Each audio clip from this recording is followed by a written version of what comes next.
नमस्कार दोस्तों, मैं किस्साबाज वाला लेकर आया हूँ विश्वविख्यात लेखकों की कहानियों का गुच्छा। दोस्तों, अगर हमारी कहानी आपको पसंद आए तो इसे लाइक, सब्सक्राइब और शेयर जरूर करें। तो आइए बिना देर किए शुरू करते हैं हम आज की कहानी। कहानी का शीर्षक है कचरा बाबा। इसे लिखा है कृष्ण चंद्र ने। जब वो अस्पताल से बाहर निकला तो उसकी टांगें कांप रही थीं और उसका सारा जिस्म भीगी हुई रुई का बना हुआ मालूम होता था और उसका जी चलने को नहीं चाहता था। वहीं फुटपाथ पर बैठे जाने को जी चाहता था। कायदे से उसे अभी तक 1 माह और अस्पताल में रहना चाहिए था, मगर अस्पताल वालों ने उसकी छुट्टी कर दी थी। 4.5 माह तक तो वो अस्पताल के प्राइवेट वार्ड में रहा था और 1.5 माह तक जनरल वार्ड में। इस असनाए में उसका गुर्दा निकाल दिया गया था और उसकी आंतों का एक हिस्सा काट के आंतों के फेल को दुरुस्त किया गया था। अभी तक उसके कलेजे का फेल रास्त नहीं हुआ था। उसे अस्पताल से निकल जाना पड़ा क्योंकि दूसरे लोग इंतजार कर रहे थे जिनकी हालत उससे भी बदतर थी।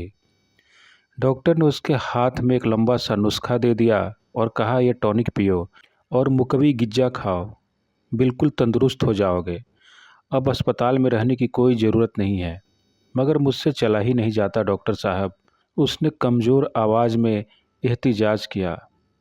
घर जाएं, चंद दिन बीवी खिदमत करेगी, बिल्कुल ठीक हो जाओगे। बहुत ही धीरे धीरे लड़खड़ाते हुए कदमों से फुटपाथ पर चलते उसने सोचा, घर? मेरा घर कहाँ है? चंद माह पहले एक घर जरूर था, एक बीवी भी थी जिसके एक बच्चा होने वाला था। वे दोनों उस आने वाले बच्चे के तस्वुर से किस कदर खुश थे। होगी दुनिया में ज़्यादा आबादी, मगर वो तो उन दोनों का पहला बच्चा था। दुलारी ने अपने बच्चे के लिए बड़े खूबसूरत कपड़े सिए थे और अस्पताल में लाकर उसे दिखाए थे, और उन कपड़ों की नर्म सतह पर हाथ फेरते हुए उसको ऐसा महसूस हुआ जैसे वो अपने बच्चे को बाहों में लेकर उसे प्यार कर रहा हो। मगर फिर अगले दिन चंद महीनों में बहुत कुछ लुट गया। जब उसके गुर्दे का पहला ऑपरेशन हुआ तो दुलारी ने अपने जेवर बेच दिए कि ऐसे ही मौक़ों के लिए होते हैं। लोग ये समझते हैं कि जेवर औरत के हुस्न की अफजाइश के लिए होते हैं, वो तो किसी दूसरे दर्द का मुदावा होते हैं। शौहर का ऑपरेशन, बच्चे की तालीम, लड़की की शादी, ये बैंक ऐसे ही मौक़ों के लिए खुलता है और खाली कर दिया जाता है।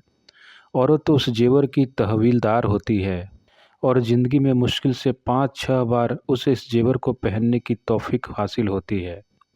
गुर्दे के दूसरे ऑपरेशन से पहले दुलारी का बच्चा हो गया। वो तो हो तो भी दुलारी को दिन रात जो कड़ी मशक्क़त करना पड़ रहा था, उसमें ये खतरा सबसे पहले मौजूद था। ऐसे लगता जैसे दुलारी का ये छरेरा सुनहरा बदन इस कदर कड़ी मशक्क़त के लिए नहीं बनाया गया, इसलिए वो दाना फरजाना बच्चा ही में से कहीं लटक गया था। नासाजगार माहौल देखकर माँ और बाप की पतली हालत भांपकर उसने खुद ही पैदा होने से इनकार कर दिया। बाज बच्चे ऐसे ही अक्लमंद होते हैं। दुलारी कई दिनों तक अस्पताल नहीं आ सकी और जब उसने आके खबर दी तो वो किस कदर रोया था। अगर उसे मालूम होता कि आगे चलकर उसे इससे कहीं ज़्यादा रोना पड़ेगा तो वो इस हादसे पर रोने के बजाय खुशी का इजहार करता। गुर्दे के दूसरे ऑपरेशन के बाद उसकी नौकरी जाती रही। तवील अलालत में यही होता है, कोई कहाँ तक इंतज़ार कर सकता है। बीमारी इंसान का अपना जाती मामला है, इसलिए अगर वो चाहता है कि उसकी नौकरी कायम रहे तो उसे ज़्यादा देर तक बीमार न पड़ना चाहिए। इंसान मशीन की तरह है, अगर एक मशीन तवील अरसे के लिए बिगड़ी रहती है तो उसे उठाकर एक तरफ रख दिया जाता है और उसकी जगह नई मशीन आ जाती है, क्योंकि काम रुक नहीं सकता, बिजनेस बंद नहीं हो सकता और वक्त थम नहीं सकता। इसलिए जिसे मालूम हो कि उसकी नौकरी भी जाती रही है तो उसे शदीद धचका सा लगा, जिसे उसका दूसरा गुर्दा भी निकाल लिया गया। इस धचके से उसके आंसू भी खुश्क हो गए। असली और बड़ी मुसीबत में आंसू नहीं आते, उसने महसूस किया। सिर्फ दिल के अंदर एक खला महसूस होता है। ज़मीन कदमों के नीचे से खिसकती मालूम होती और रगों में खून के बजाय खौफ दौड़ता हुआ मालूम होता है। कई दिनों तक वो आने वाली ज़िंदगी के खौफ और दहशत से सो नहीं सका था। तवील अलालत के खर्चे भी तवील होते हैं और जेर बार करने वाले हौले हौले घर की सब कीमती चीज़ें चली गईं, मगर दुलारी ने हिम्मत नहीं हारी। उसने 4.5 माह तक एक एक चीज़ बेच दी और आखिर में नौकरी भी कर ली। वो एक फर्म में मुलाजिम हो गई थी और रोज़ अपनी फर्म के मालिक को लेकर अस्पताल भी आती थी। वो एक दुबला पतला कोताह कद अधेड़ उम्र का शर्मीला आदमी दिखाई देता था। कम गो और मीठी मुस्कुराहट वाला। सूरत शक्ल से वो किसी बड़ी फर्म का मालिक होने के बजाय किताबों की किसी दुकान का मालिक मालूम होता था। दुलारी उसकी फर्म में 100 रुपये महीने पर नौकर हो गई थी। चूँकि वो ज़्यादा पढ़ी लिखी नहीं थी, इसलिए उसका काम लिफाफों पर टैक्टिस लगाना था। ये तो बहुत आसान काम है, दुलारी के शौहर ने कहा।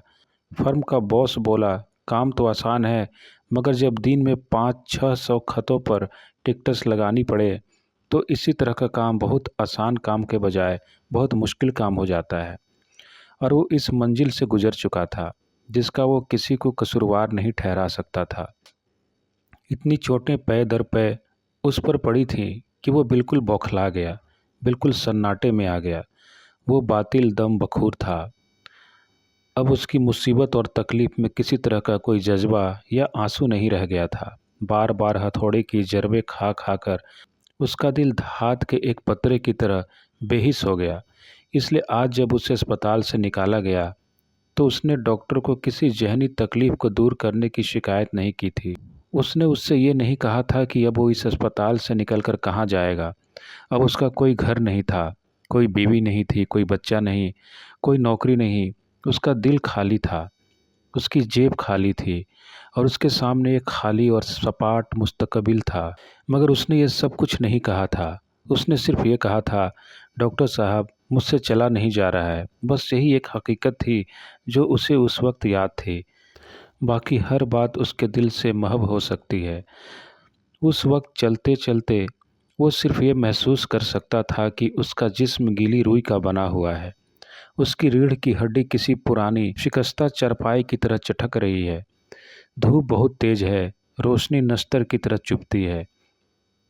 आसमान पर एक मैले और पीले रंग का वार्निश फिरा हुआ और फिजा में तारीक तर करते और चुस्तियाँ सी गलीज मक्खियों की तरह भिन भिना रही हैं और लोगों की निगाहें भी गंदे लहू और पीप की तरह उसके जिस्म से चस्पा होकर रह जाती। उसे भाग जाना चाहिए, कहीं उन लंबे उलझे बिजली के तारों वाले खंभों और उनके दरमियान गड़बड़ होने वाले रास्तों से कहीं दूर था। अपना भाई भी याद आया जो अफ्रीका में था। सन सन सन एक ट्राम उसके करीब से अंदर घुसती चली जा रही थी और पूरी ट्राम को अपने जिस्म के अंदर चलता हुआ महसूस कर सकता था। उसे ऐसा महसूस हुआ जैसे वह कोई इंसान नहीं है, एक घिसा पिटा रास्ता है। देर तक वो चलता रहा, हाँफता रहा और चलता रहा। अंदाजे से एक मौहूम सिमत की तरह चलता रहा जिधर कभी उसका घर था। हालांकि उसे मालूम था अब उसका कोई घर नहीं है, मगर वो जानते हुए भी उधर ही चलता रहा, घर जाने की आदत से मजबूर होकर। मगर धूप बहुत तेज़ थी, उसके सारे जिस्म में चूटियों से रेंग रही थीं और वो किसी मुसाफिर से रास्ता ही पूछ के मालूम कर ले ये शहर का कौन सा हिस्सा है। हौले हौले उसके कानों में ट्रामों और बसों का शोर बढ़ने लगा। निगाहों में दीवारें टेढ़ी होने लगी, इमारतें गिरने लगीं, बिजली के खंभे गड़मड़ करने लगे। फिर उसकी आंखों तले अंधेरा और कदमों तले भूचाल सा आ गया और वो एकाएक ज़मीन पर गिर पड़ा। जब होश में आया तो रात हो चुकी थी। एक नीम खुन्नक सा अंधेरा चारों तरफ छाया हुआ था। उसने आंखें खोलकर देखा कि जिस जगह पर गिरा था अब तक वहीं पड़ा है। ये फुटपाथ एक ऐसा था जिसके अकब में दो तरफा दो दीवारें थीं और वो दोनों दीवारों के इतिसाल पर लेटा हुआ था। ये दोनों दीवारें कोई 4 फुट के करीब बुलंद थीं। यहाँ पर अमरूद और जामुन के पेड़ थे और उन पेड़ों के पीछे क्या था वो उसे उस वक्त तक कहीं नज़र नहीं आया था। दूसरी तरफ मगरिबी दीवार के सामने 25-30 फुट का फासला छोड़कर एक पुरानी इमारत का अकब था। मंजिला इमारत थी और मंजिल के पीछे की तरफ सिर्फ एक खिड़की थी और 6 बड़े उकबी पाइप थे। उकबी पाइप और मगरिबी दीवार के बीच में 25-30 फुट चौड़ी एक अंधी गली बन गई थी जिसके 3 तरफ दीवार थी और चौथी तरफ सड़क थी। कोहनियों पर जोर देकर जरा सा ऊपर उठाकर और इधर उधर देखने लगा। सड़क बिल्कुल खाली थी, सामने की दुकानें बंद थीं और फुटपाथ के अंधे सालों में कहीं कहीं बिजली के कमज़ोर बल्ब झिलमिला रहे थे। चंद लम्हों के लिए उसे ये ठंडी तारीकी बहुत भली मालूम हुई। चंद लम्हों के लिए उसने अपनी आंखें बंद करके सोचा, शायद वह किसी मेहरबान समुद्र के पानियों में डूब रहा है। मगर इस एहसास से वो अपने आप को सिर्फ चंद लम्हों तक धोखा दे सके, क्योंकि अब उसने महसूस कर लिया कि उस पर शदीद भूख तारी हो चुकी है। चंद लम्हों की खुशगवार खुनकी के बाद उसने महसूस कर लिया कि वो शदीद तौर पर भूखा है, जिससे उसकी आंतों के फेल को बेदार करके उसके साथ किसी तरह की भलाई नहीं की। उसके मेंदे के अंदर अजीब ऐंठन सी हो रही थी और आंतें अंदर ही अंदर तड़प तड़प कर रोटी का सवाल कर रही थीं। और इस वक्त उसके नथुने किसी शहरी इंसान के नथनों की तरह नहीं, किसी जंगली जानवर के नथनों की तरह काम कर रहे थे। अजीब अजीब सी बूएं उसकी नाक में आ रही थीं। बुओं की एक सिम्फनी थी जो उसके एहसास पर फैली हुई थी। और हैरत की बात यह थी कि वो इस सिम्फनी के एक एक सिरे का अलग अलग वजूद पहचान सकता था। ये जामुन की खुशबू है, ये अमरूद की, ये रात की रानी के फूलों की, ये तेल में तली हुई पूरियों की, ये प्याज और लहसुन में भगारे हुए आलूओं की, ये मूली की, ये टमाटर की, ये किसी सड़े गले फल की, ये पेशाब की, ये पानी में भीगी हुई मिट्टी की, जो गालिबन बांसों के झुंड से आ रही है। वो हर बू की नोयत, शिद्दत, सिमत और फासले तक का अंदाज़ा कर सकता है। एकाएक उसे यह भी एहसास हुआ, और वो इस बात पर चौंका भी, कि किस तरह के भूख ने उस मख्फी कुव्वतों को बेदार कर दिया। मगर इस अमर पर ज़्यादा गौर किए बगैर उसने इस तरफ घिसटना शुरू कर दिया जिधर से उसे तेल में तली हुई पूरियों और लहसुन से भगारे हुए आलूओं की बू आई थी। वो धीरे धीरे अंधी गली के अंदर घिसटने लगा, क्योंकि वो अपने जिस्म में चलने की सकत बिल्कुल नहीं पाता था। फिर उसे ऐसा महसूस होता जैसे कोई धोबी उसकी आंतों को पकड़कर मरोड़ रहा है। फिर उसके नथुने में पूरियों और आलू की इश्तहा बू आई, और वो बेकरार होकर अधमुंधी आंखों से अपने तकरीबन बेजान से जिस्म को उधर घसीटने की कोशिश करता जिधर से आलू पूरी की बू आ रही थी। कुछ अरसे बाद जब वो उस जगह पर पहुंचा तो उसने देखा कि मगरिबी दीवार और उसके सामने के पिछवाड़ों के पाइयों के दरमियान 25-30 फुट के फासले में मुस्ततिल नुमा कचरे का एक बहुत बड़ा खुला आहनी टब रखा है। ये टब कोई 15 फुट चौड़ा होगा और 30 फुट लंबा, और उसमें तरह तरह का कूड़ा करकट भरा है। गले सड़े फलों के छिलकों और डबल रोटियों के गलीज टुकड़े और चाय की पत्तियाँ और एक पुरानी जैकेट और बच्चों के गंदे पोतड़े और अंडे के छिलके और अखबार के टुकड़े और रिसालों के फटे औराक और रोटी के टुकड़े और लोहे की लोइयाँ और प्लास्टिक के टूटे हुए खिलौने और मटर के छिलके और पुदीने के पत्ते और केले की छिलकों पर चंद अध खाई पूरियाँ और आलू की भाजी। पूरियों और आलू की भाजी को देखकर गोया उसकी आंतें उबल पड़ीं। उसने चंद लम्हों के लिए अपने बेकरार हाथ रोक लिए, मगर दूसरी बदबुओं के मुकाबले में उसके नथनों में अगले चंद सानियों तक पूरी और भाजी को देख की इश्तिहा आमेज खुशबू की तरह तेजतर हो गई। जैसे किसी सिम्फनी में यकाएक कोई खास सुर एकदम ऊंचे हो जाते हैं, और एकाएक तहजीब की आखिरी दीवारें ढह गईं, और उसके कांपते हुए बेकरार हाथों ने केले के उस पत्ते को दबोच लिया, और वो एक वहशियाना गुरसनगी से मुतासिर होकर उन पूरियों पर टूट पड़ा। पूरी भाजी खा के उसने केले के पत्ते को बार बार चाटा और इसे शफाफ करके छोड़ दिया जैसे कुदरत ने उसे बनाया था। पत्ते चाटने के बाद उसने अपनी उंगलियां चाटीं और लंबे लंबे नाखूनों में भरी हुई आलूओं की भाजी जबान की नोक से निकाल के खाई। और जब इससे भी उसकी तसल्ली न हुई तो उसने हाथ बढ़ाकर कूड़े के ढेर को घंघोलते हुए उसमें से पुदीने के पत्ते निकाल कर खाए, और मूली के 2 टुकड़े और एक आधा टमाटर अपने मुंह में डालकर मज़े से उसका रस लिया। और वो सब कुछ खा चुका तो उसके सारे जिस्म में नीम गर्म गनूदगी की एक लहर उठी, और वो वहीं टब के किनारे गिरकर सो गया। 8-10 रोज इसी नीम गनूदगी और नीम बेहोशी के आलम में गुजरे। वो घिसट घिसट कर टब के करीब जाता और जो खाने को मिलता खा लेता, और जब इश्तिहा आमेज बुओं की तस्कीन हो जाती और वो दूसरी गंदी बुएं उभरने लगती तो वो घिसट घिसट कर टब से फुटपाथ के नुक्कड़ पर चला जाता और उकबी दीवार से टेक लगाकर बैठ जाता या सो जाता। 15-20 रोज़ के बाद हौले हौले उसके जिस्म में ताकत उभरने लगी। हौले हौले वो अपने माहौल से मानूस होने लगा। और ये जगह कितनी अच्छी है, यहाँ धूप नहीं थी, यहाँ दरख्तों का साया था।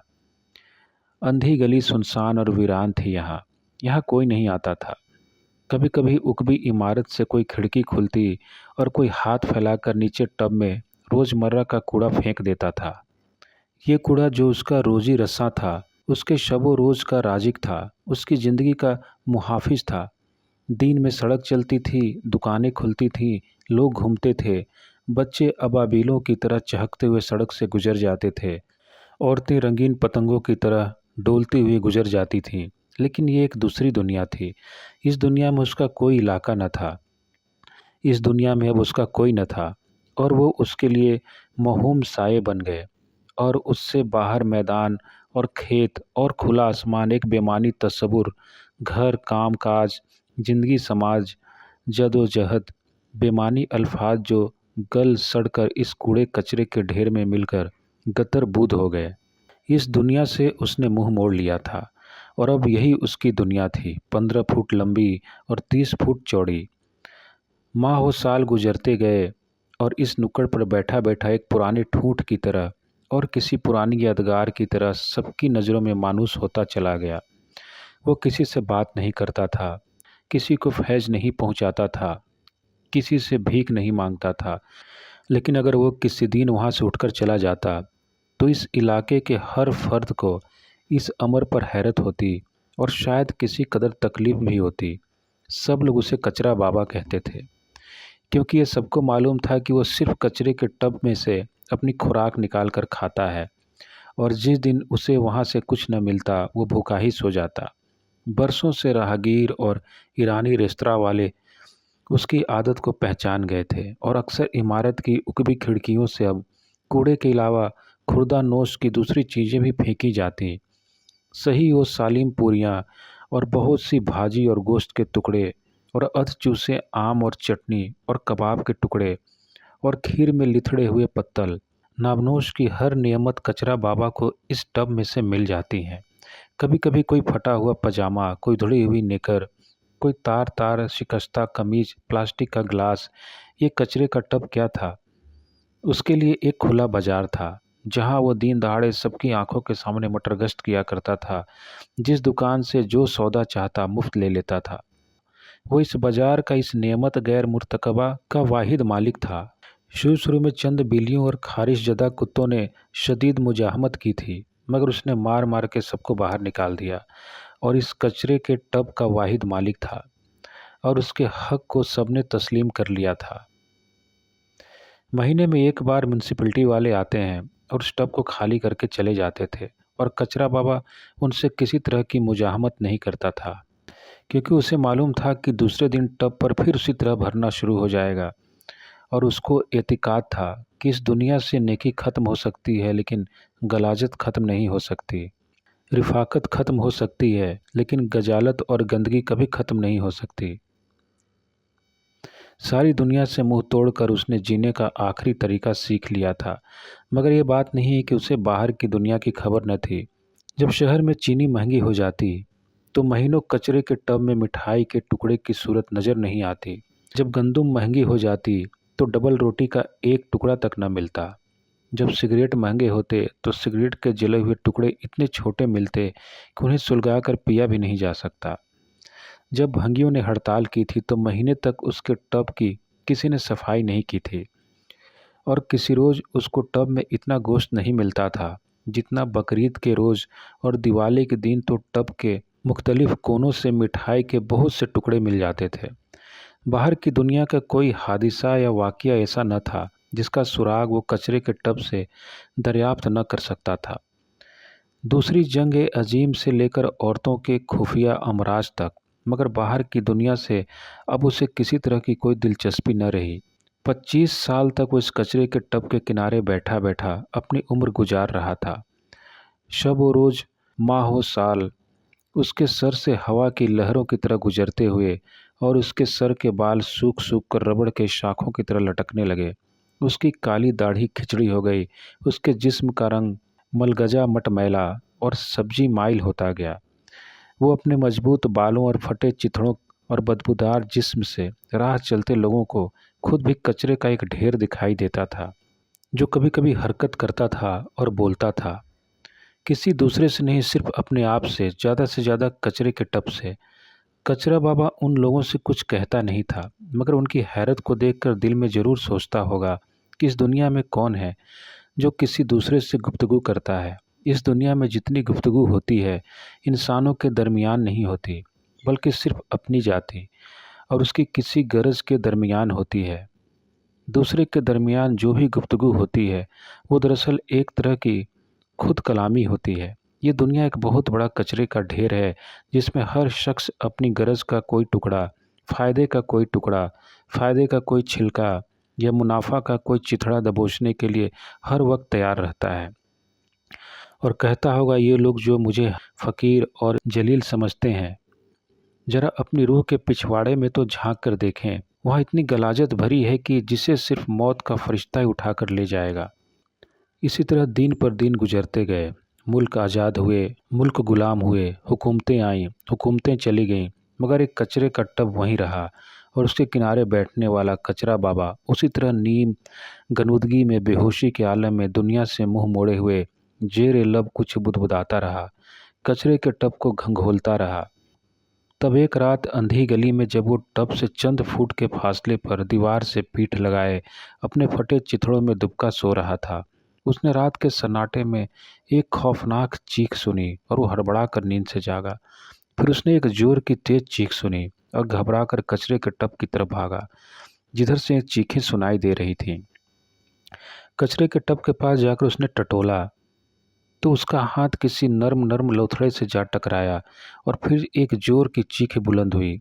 कचरा बाबा ने देखा कि टब के अंदर डबल रोटी के टुकड़ों, चचोड़ी हुई हड्डियों, पुराने जूतों, कांच के टुकड़ों, आम के छिलकों, बासी दिनियों और ठर्रे की टूटी हुई बोतलों के दरमियान एक नौजायदा बच्चा नंगा पड़ा है और अपने हाथ पांव हिला हिला कर जोर जोर से चीख रहा है। चंद लम्हों तक कचरा बाबा हैरत में डूबा हुआ जामिद और साकित उस नन्हे इंसान को देखता रहा, जो अपने छोटे से सीने की पूरी कुव्वत से अपनी आमद का ऐलान कर रहा था।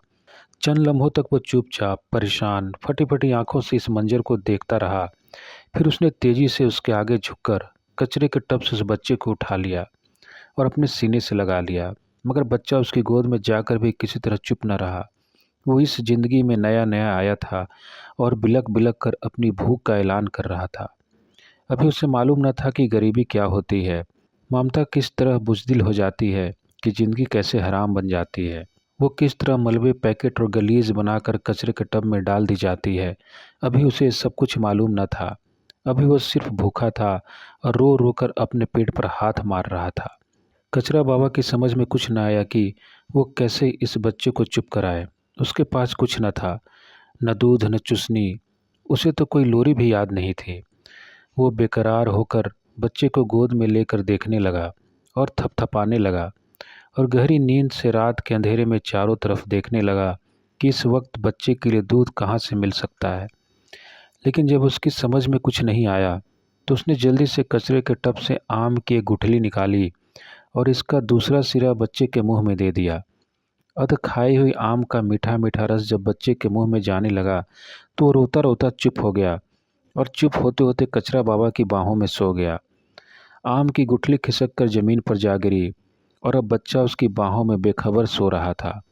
आम का पीला पीला रस अभी तक उसके नाजुक लबों पर था और उसके नन्हे से हाथ ने कचरा बाबा का अंगूठा बड़े जोर से पकड़ रखा था। एक लम्हे के लिए कचरा बाबा के दिल में ख्याल आया कि वो बच्चे को यहीं फेंक कर कहीं भाग जाए। धीरे से कचरा बाबा ने उस बच्चे के हाथ से अपने अंगूठे को छुड़ाने की कोशिश की, मगर बच्चे की गिरफ्त बड़ी मजबूत थी और कचरा बाबा को ऐसे महसूस हुआ जैसे ज़िंदगी ने उसे फिर से पकड़ लिया है और धीरे धीरे झटकों से उसे अपने पास बुला रही है। एकाएक उसे दुलारी की याद आ जाती है और वो बच्चा जो उसकी कोख में कहीं जाए हो गया था, और एकाएक कचरा बाबा फूट फूट कर रोने लगा। आज समंदर के पानियों में इतने कतरे न थे जितने आंसू उसकी आंखों में थे। गुज़श्ता 25 बरसों में जितनी मैल और गलाजत उसकी रूह पर जमा हो चुकी है, वो इस तूफान के एक ही रेले में साफ हो गई।